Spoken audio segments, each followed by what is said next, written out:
تو کمال اس انسان کا ہے کہ جس کو شہوتوں اور عقل دونوں سے نوازا گیا ہے، لیکن وہ عقل کے چراغ کی روشنی میں چلتا ہے اور اپنے رب کا قرب پاتا ہے، لیکن پھر بھی چونکہ اس کے اندر دوسری جہت بھی ہے، کبھی گناہ سرزد ہو جائے تو وہ فوراً توبہ کر لے۔ اس کی ایک مثال میں آپ کے سامنے رکھوں گا۔ سلطان محمود غزنوی ایاز سے بڑا پیار کرتا تھا، جو باقی وزراء اور مشیر تھے وہ جلتے تھے حسد کی آگ میں کہ بادشاہ نے کون سی خوبی اس میں دیکھ لیا کہ سب سے زیادہ اسے ترجیح دیتا۔ بادشاہ کبھی کبھار کوئی ایسا کام کرتا جس سے لوگوں پر حضرت ایاز کا تفوق واضح ہوتا۔ ایک دن بادشاہ نے ایک تالاب کے کنارے کھڑا تھا، وزراء اور مشیر بھی تھے، ایک قیمتی موتیوں کی ڈبیا سے موتی نکالے اور اس تالاب میں پھینک دیے، اور جتنے بھی وزراء تھے ان کو کہا کہ ان موتیوں کو نکال کے لاؤ، اور سنو تمہارا لباس اور تمہارا بدن بھی نہیں بھیگنا چاہیے۔ آپ سب نے کہا کہ یہ عجیب سا حکم ہے، موتی بھی طے سے اٹھا کر کے لانے ہیں اور بدن اور کپڑے بھی نہ بھیگے، یہ کیسے ہو سکتا ہے؟ انہوں نے کہا کہ یہ تو حکم ہی ایسا جس کی تعمیل نہیں ہو سکتی۔ ایاز نے فوراً چھلانگ لگائی اور طے سے موتی نکالے، ہتھیلی پہ رکھے، بادشاہ کے سامنے پیش کر دیے۔ بدن نچڑ رہا تھا، کپڑے نچڑ رہے تھے۔ بادشاہ نے غصے سے کہا، ایاز میں نے کہا تھا کہ تیرے کپڑے بھیگنے نہیں چاہیے، تیرا بدن بھیگنا نہیں چاہیے، اور یہ کیا ہوا؟ تو ایاز نے ہاتھ جوڑ دیے، کہا بادشاہ سلامت دو حکم تھے، ایک حکم تھا موتی نکالنا، دوسرا حکم تھا لباس نہیں بھیگنا چاہیے۔ میں نے ایک تو پورا کر دیا ہے، دوسرے میں غلطی ہو گئی ہے، میں معافی چاہتا ہوں۔ تو بات یہ ہے کہ انسان جہاں نیکیوں کے موتی لا سکتا ہے وہ پیش کر دے، اور جہاں غلطی ہو جائے بشر ہے وہاں ہاتھ جوڑ دے، مالک یہ مجھ سے غلطی ہو گئی ہے۔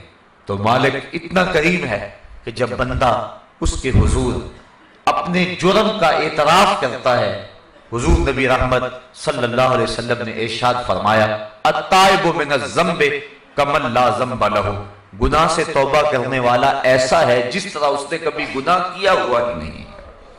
اللہ تعالیٰ سارے گناہ معاف فرما دیتا ہے۔ تو اس لیے کبائر سے بچیں، کوشش کریں۔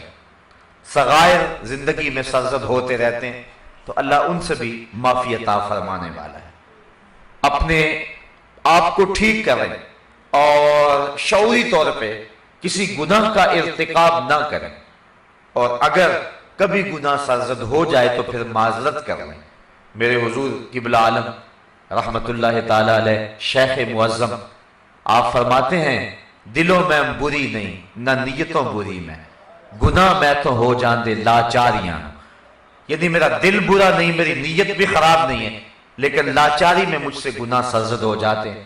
تو لاچاری میں جب گناہ سرزد ہو جائیں تو بندہ معذرت کر لے، اللہ پچھلے گناہوں سے درگزر فرماتا ہے۔ صغائر جو ہیں، صغیرہ گناہ جنہیں کہا جاتا ہے، ان کی تعداد تو بہت ساری ہے۔ جو کبیرہ گناہ ہیں اس کے بارے میں امت کے مشاہیر کا اختلاف ہے۔ بعض نے کہا کہ کبیرہ گناہ صرف 7 ہیں، اور وہ بخاری شریف کی ایک حدیث ہے، حضور نے فرمایا 7 ہلاک کر دینے والے گناہوں سے بچو، ان میں سود، زنا، چوری اور اس قبیل کے گناہ ہیں، والدین کی نافرمانی، جنگ سے بھاگنا۔ اور حضرت عبداللہ ابن عباس رضی اللہ تعالی عنہ آپ فرماتے ہیں کہ جو کبیرہ گناہ ہیں ان کی تعداد 70 ہے۔ حضرت ابن حجر نے الزواجر کے اندر 467 گناہ گنوائے ہیں جن کے بارے میں ان کا دعویٰ ہے کہ یہ کبیرہ ہے۔ حضرت عبداللہ بن جبیر رضی اللہ تعالی عنہ نے جو کبائر کی فہرست بتائی ہے وہ 700 گناہ ہیں۔ بہرحال جس گناہ پر وعید ہو، جس گناہ پر حد ہو، جس گناہ پر جہنم کی سزا کا تذکرہ ہو، جس گناہ پر نبی علیہ السلام یا پچھلے نبیوں یا فرشتوں کی لعنت ہو، علماء نے ضابطہ بیان کیا ہے کہ وہ گناہ کبیرہ کہلائیں گے۔ تو کبیرہ گناہ ہو یا صغیرہ ہو، علماء نے ایک بڑی خوبصورت بات کی ہے، فرماتے ہیں کہ جو صغیرہ گناہ ہے جب اس کا تکرار کیا جائے تو وہ صغیرہ نہیں رہتا، کبیرہ ہو جاتا ہے، اور کبیرہ گناہ پر جب توبہ کی جائے تو وہ کبیرہ کیا صغیرہ بھی نہیں رہتا۔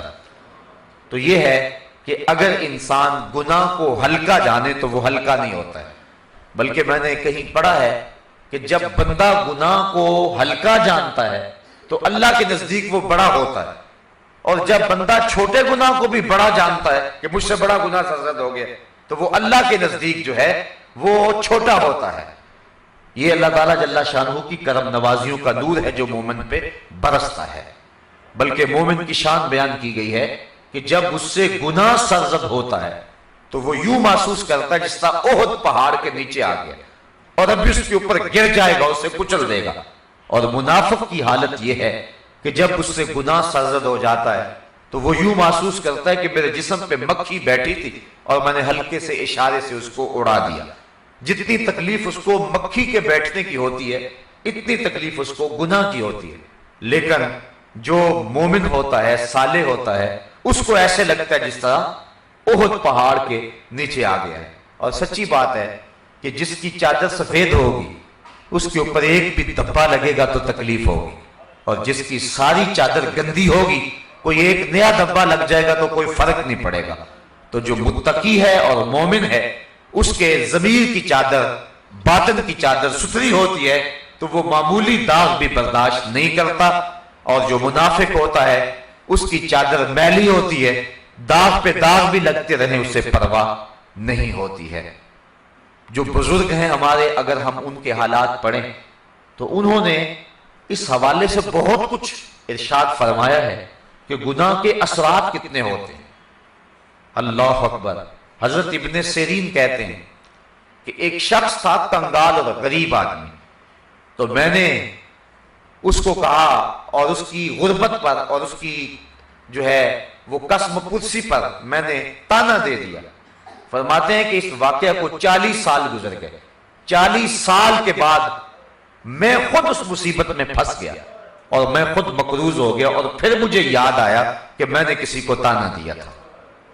اور ایک بزرگ ہیں فرماتے ہیں میں ایک دن جا رہا تھا نماز جمعہ پڑھنے کے لیے تو میرے جوتے چوری ہو گئے، تو پھر میں نے سوچا کہ یہ تکلیف مجھے کیوں پہنچی ہے، تو وہ کہتے ہیں میں نے سوچا کہ آج جو نماز جمعہ پڑھنے کے لیے میں آیا ہوں تو میں نے سنت غسل نہیں کیا، اس سنت غسل نہ کرنے کی وجہ سے میرے اوپر یہ مصیبت آئی۔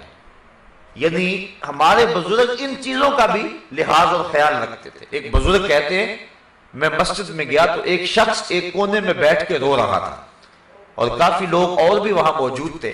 میرے دل میں خیال آیا کہ یہ شخص ریاکاری کر رہا ہے، اس کے آنکھوں میں جو آنسو ہیں یہ تصنع اور بناوٹ کے ہیں۔ وہ کہتے ہیں جب میرے دل میں یہ خیال آیا تو 40 دن تک میری نمازوں کی لذت چھن گئی، 40 دن مجھے نمازوں کا سرور نہ آیا کہ میں نے ایک مومن کے بارے میں بدگمانی کی ہے۔ اللہ اکبر۔ حضرت فضیل بن عیاض رضی اللہ تعالی عنہ آپ فرماتے ہیں کہ جب بھی مجھے کوئی تکلیف پہنچتی ہے، حتیٰ کہ سواری یا باندی کے اندر میں کوئی ایسی بات دیکھتا ہوں کہ وہ میری نافرمانی کرتے ہیں، تو پھر میں غور کرتا ہوں تو مجھ سے کوئی نہ کوئی گناہ سرزدہ ہو گیا ہوتا ہے، جس گناہ کی پاداش کے اندر مجھے یہ تکلیف پہنچتی ہے۔ حضرت ابن سیرین کا قول بھی آپ نے سنا اور دیگر ائمہ کے قول بھی آپ نے سنے۔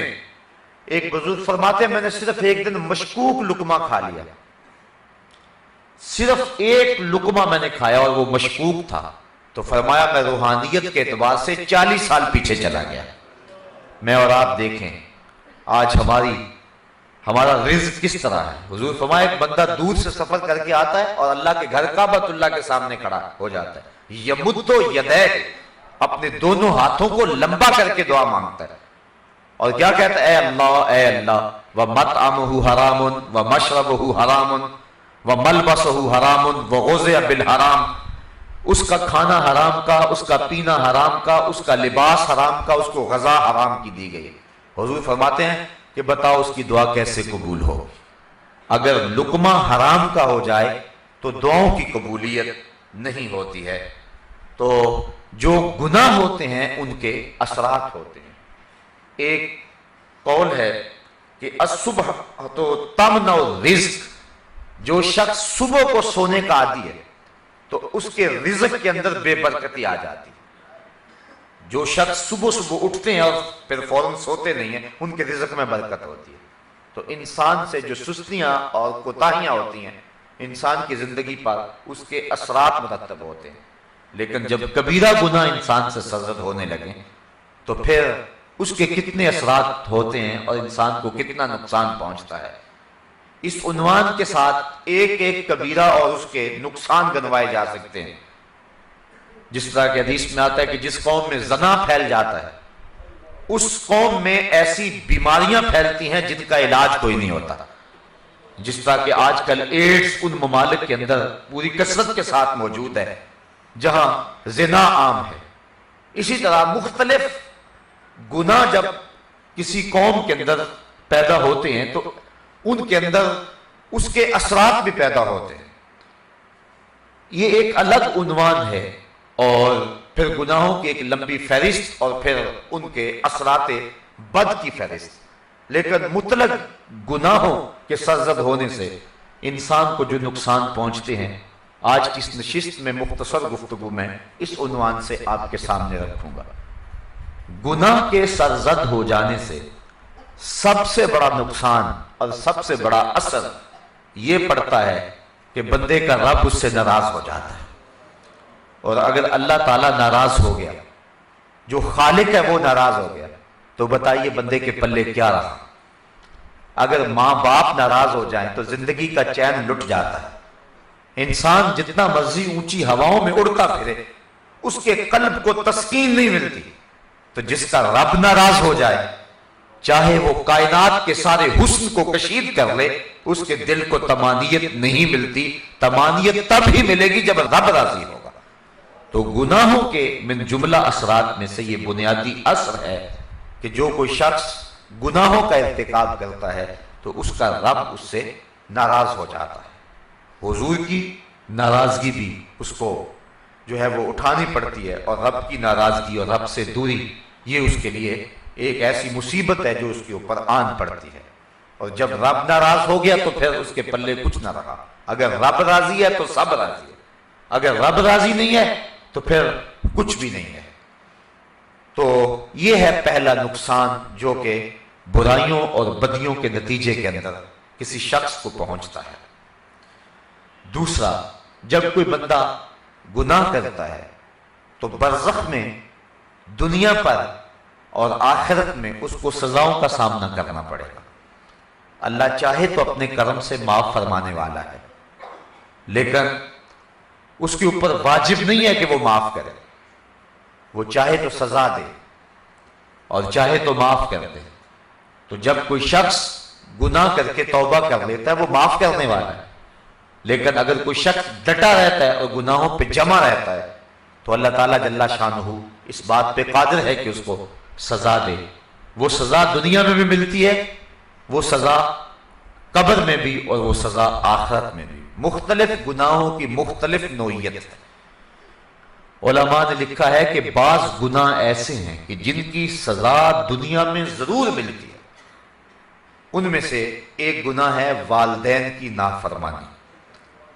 جو شخص والدین کا نافرمان ہو، آپ اس شخص پہ نشان لگا لیں، آخرت میں اس کو جو رسوائی، ذلت، پریشانی اٹھانی پڑے گی وہ تو ہوگی۔ وہ شخص جو والدین کا نافرمان ہے وہ دنیا کے اندر بھی ضرور ذلیل و رسوا ہوگا۔ یہ اس کے برے گناہ کا خمیازہ ہے جو اس کو دنیا پہ بھگتنا پڑتا ہے۔